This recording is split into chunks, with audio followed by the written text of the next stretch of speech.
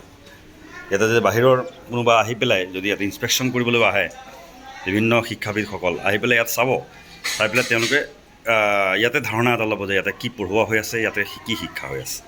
এই স্কুলীয়া শিক্ষাৰ এইটো এটা এনেধৰণে তেওঁলোকে স্কুলৰ ক্লাছৰুম ইয়াতে কৰে। তাৰপিছত এইটো হৈছে হিপছ ক্লাছৰুম। এয়া ল'ৰা ছোৱালীবিলাকৰ যি বিভিন্ন সময়ত বিভিন্ন ব্যস্ততা।